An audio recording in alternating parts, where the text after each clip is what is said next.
We are now going to continue a brief history of wonderful things that took place during my life, starting with 1969.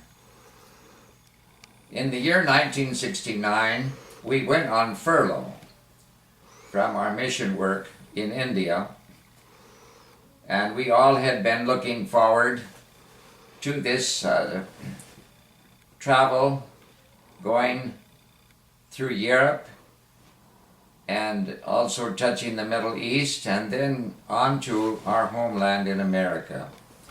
So we were all excited about it, and we went to Bombay, where we were to begin our long journey by air to Israel. While in Bombay, we were in the downtown area of Bombay and had just finished our lunch in a restaurant and came out of the restaurant to cross the busy street to get transportation, and Stan was carrying a small paper sack with some hair cream in it, and as we were crossing the street, the paper sack broke and the hair cream fell to the road, so he just quickly bent down to pick up the hair cream, and when he did, a car hit him.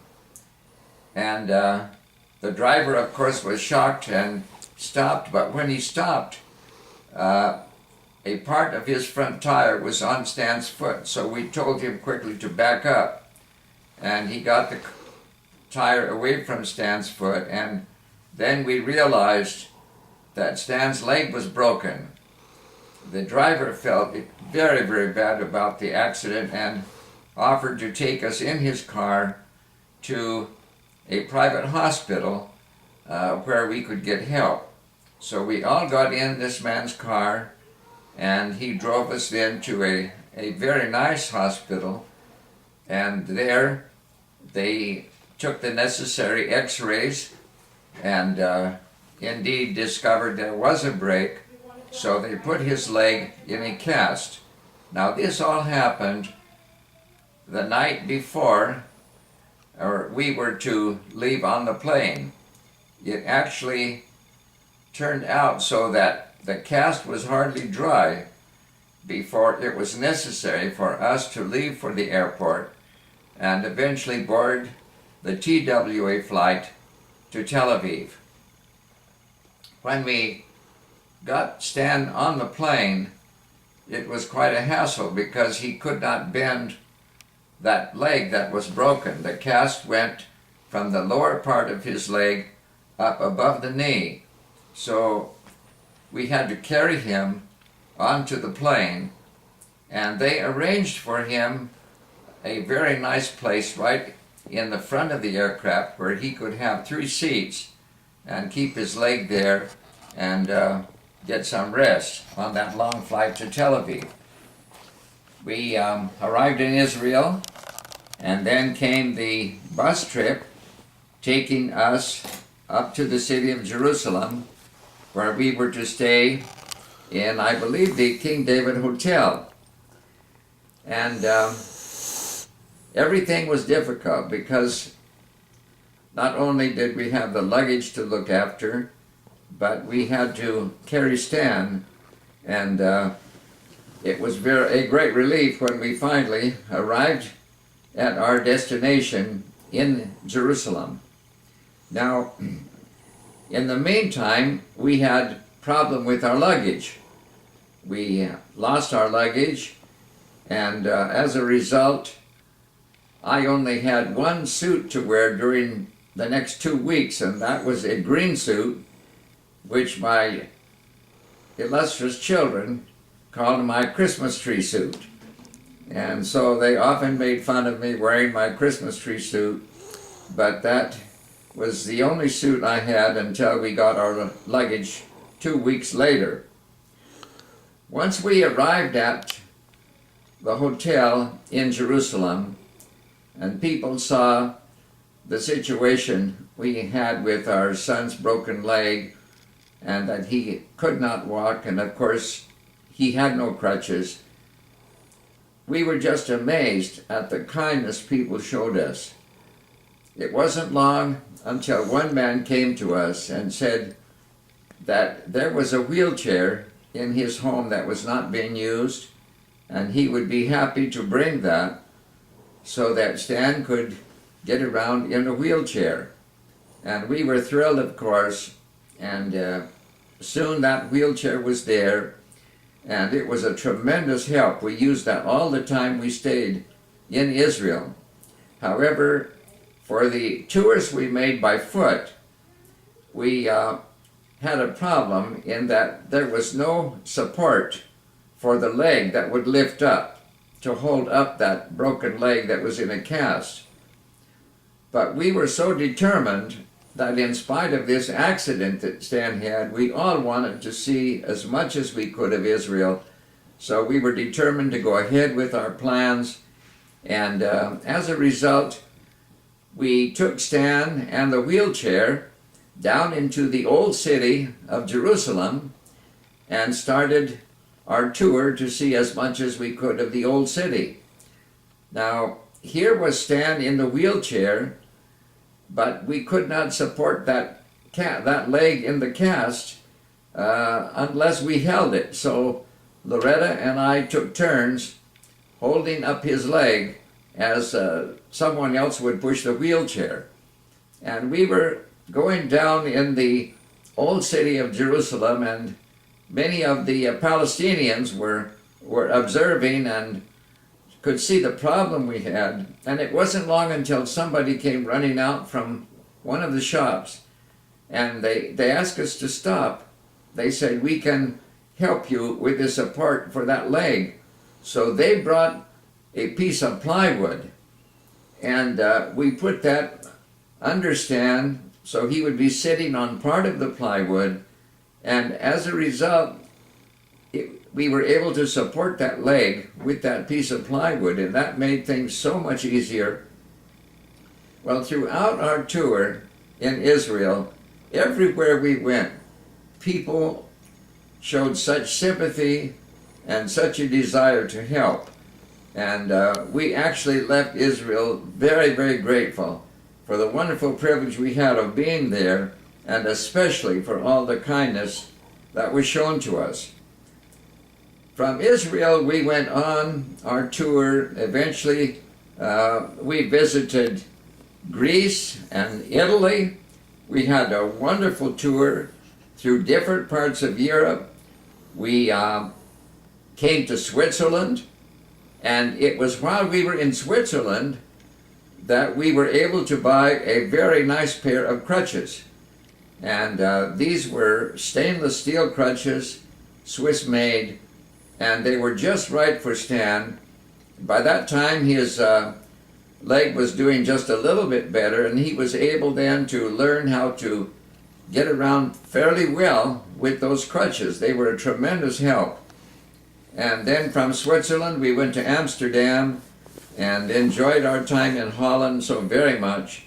And eventually, we crossed over into England, crossing the English Channel, and it was there that we met Brother and Sister Mervyn Miller, and Brother Miller had arranged a place for us to stay at a bed and breakfast not too far from their church in London.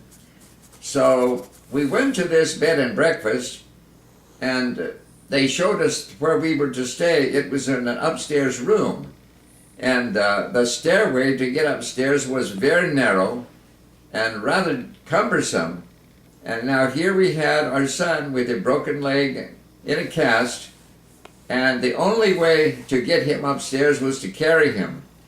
So that became quite a difficult task because there was so little space, but we did manage to get him up the stairs and into the room, and we spent a couple days in London. And while we were there, they were having some kind of a conference at the church, and we were able to attend that and heard the wonderful singing and worship in the church, which was pastored at that time by Brother Mervyn Miller.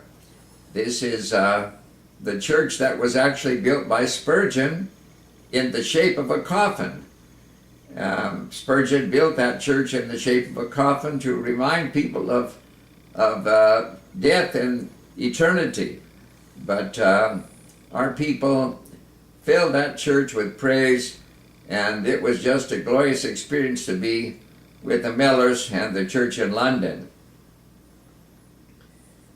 Finally, we got on our plane and made our way to the United States and eventually to Tennessee, where we were to spend our time on deputation.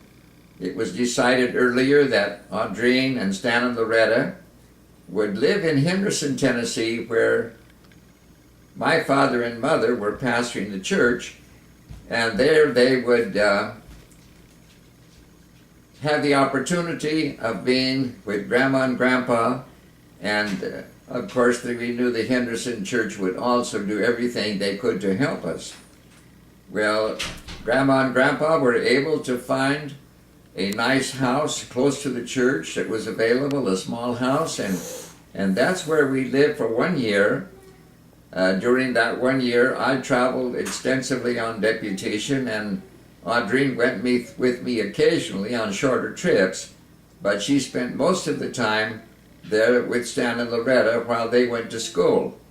And this was not an easy time for Stan and Loretta, because there was a great adjustment from India to the United States, and then they had never lived in Tennessee before. There was an adjustment there, and in spite of all of these adjustments, they did well, and we are thankful for the year we could spend based in Henderson, Tennessee. The next thing that happened, probably of importance, in 1969 was the wonderful time we had with Ronald and Colleen and their family. Ronald, of course, is Audrine's brother, and not having had the privilege of being with them for such a long time, we were thrilled that we could all be together and make a trip to California. So on the way from Idaho to California, we stopped at Las Vegas, and there we slept in a parking lot in sleeping bags. We were trying to keep our expenses down, and so that was quite an unusual experience to sleep in the parking lot in Las Vegas in sleeping bags. But we finally went on to California and saw Disneyland and just had a wonderful vacation together. Later, we had the privilege of attending the Idaho camp meeting. The Idaho camp was located up in the hills in a very beautiful spot in McCall. There was a very lovely lake there. We enjoyed so very much the time we had in the meetings at the camp, but we also enjoyed the location. We even took time for a boat ride on the lake, and it was very, very enjoyable. And Ronald and Colleen, while we were in Idaho, gave us some kittens. And of course, Stan and Loretta were thrilled to have kittens, and so we carried those little kittens all the way from Idaho to Tennessee. And there they enjoyed the kittens as they grew older, and had them in our home in Henderson. In August of 1969, Stan was baptized in Jesus' name in Henderson, Tennessee, and he was baptized by his grandfather. This was a wonderful experience, and we were all so thrilled that Stan was buried in the name of the Lord, and it was a special privilege that he could be baptized by his grandfather, whom he loved so much. We are very grateful for the year 1969 and the many wonderful things that took place then, and we have